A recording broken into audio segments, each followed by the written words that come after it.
ఐఐటీలో IIITలో BTech చేయాలనేది మీ డ్రీమా? అయితే ఇది ఇండియాలో ఒకే ఒక యూనివర్సిటీ వల్ల సాధ్యం. అదే జేకే లక్ష్మీపతి యూనివర్సిటీ. ఇప్పుడే సంప్రదించండి. అన్నీ తెలిసుండాలి. ఇది నేను బాగా షూటింగ్స్ ఉండి టైం లేనప్పుడు కూడా వంట, ఎందుకంటే ఎవరి మీద డిపెండ్ అవ్వకూడదు. మనకు మరి అన్నీ ఇంట్లో రాగానే అరడజన్ 10 మనుషులు కనపడితే నాకు తెలుసు. కొబ్బరి మీరు నీళ్ళు వస్తున్నారు. కొబ్బరి నీళ్ళు కొబ్బరి బంగారం నీళ్ళు గ్లాసులు ఒకరు తెచ్చారు.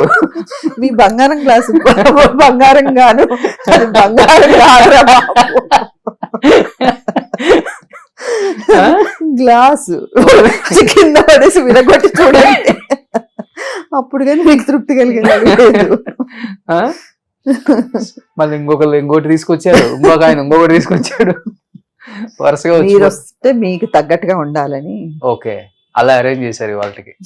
సో ఒక మలేష్ స్టేషన్ ఎందుకంటే అమెరికా వెళ్ళాము ఆ మధ్య బాబుతో ఒక 1 month వచ్చినప్పుడు చూసాం, అన్ని మనమే చేసుకోవాలి పనులు, సామాన్లు తోముకోవడం.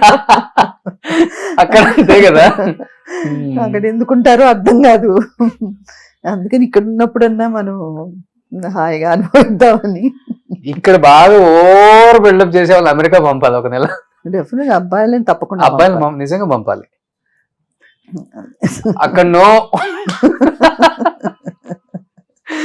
No mates. No mates. ఇంత కూర పప్పు మిగిలిన తీసి ఫ్రిడ్జ్ లో నేను లాస్ట్ ఇయర్ వెళ్ళినప్పుడు చూసానండి, చాలా నవ్వు వస్తుంది. ఒకటే సాంబార్ 4-5 days తింటారు హ్యాపీగా. యా. సో అంత ప్రిజర్వేటివ్స్ అక్కడ. ఇంకా సో ఇంకోటి బ్యాక్టీరియా ఫంగై ఉండదు, తింటారు. ఏముంది అక్కడ, ఒక మిల్క్ తెచ్చుకుంటే 1 month ఉంచుకుంటారు ఒక క్యాన్. అట్లా ఉంటది. బట్ ఇప్పుడు అమ్మ మీతోనే ఉంటున్నారా? లేదండి, అమ్మ తమ్ముడు వాళ్ళకి వేరే ఇల్లు మలక్పేటలో ఉంటారు, మా ఇల్లు అక్కడ ఉంటది అనమాట, అక్కడే ఉంటారు అందరు. ఎలా ఉన్నారు అమ్మ ఇప్పుడు? కొంచెం హెల్దీగా ఉన్నారు? బాగున్నారు, హెల్దీగా ఉన్నారు, కానీ ఓల్డ్ ఏజ్ ఇదన్నీ కొంచెం నడవడం అంత లేదు, కొంచెం మెమరీ లాస్. ఓకే. నేను అసలు యాక్చువల్గా అమ్మ ఇంటర్వ్యూ చేద్దామని ఎప్పటి నుంచో అనుకున్నాను. నాకు తెలుసు, మీరు నాకంటే మా అమ్మ ఇంటర్వ్యూ కోసం ఎక్కువ ఇంట్రెస్ట్. నిన్న కూడా అడిగారు, నేను అందాం అనుకున్నాను, అమ్మ లేకపోతే నా ఇంటర్వ్యూ చేయరా, లేకపోతే అని చెప్దాం అనుకున్నాను.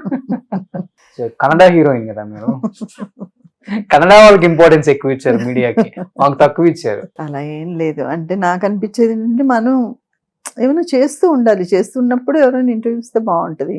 పాతవే చెప్పుకుంటే ఎన్ని రోజులు చేస్తూ ఉండాలంటే మీరు కూడా ఎక్కడ కనిపించలేదు కదా. మేబీ మీరు బెంగళూరులో సెటిల్ అయిపోయారేమో అనుకుంటున్నారు అంతా. అది కూడా వీళ్ళు అక్కడ అన్ని రకరకాలుగా అనుకుంటున్నారు. వన్ ఆఫ్ ద రీజన్ ఉంటుంది అది. ఎక్కువ అక్కడే చేశారు కాబట్టి మేడం అక్కడే సెటిల్ అయ్యారు.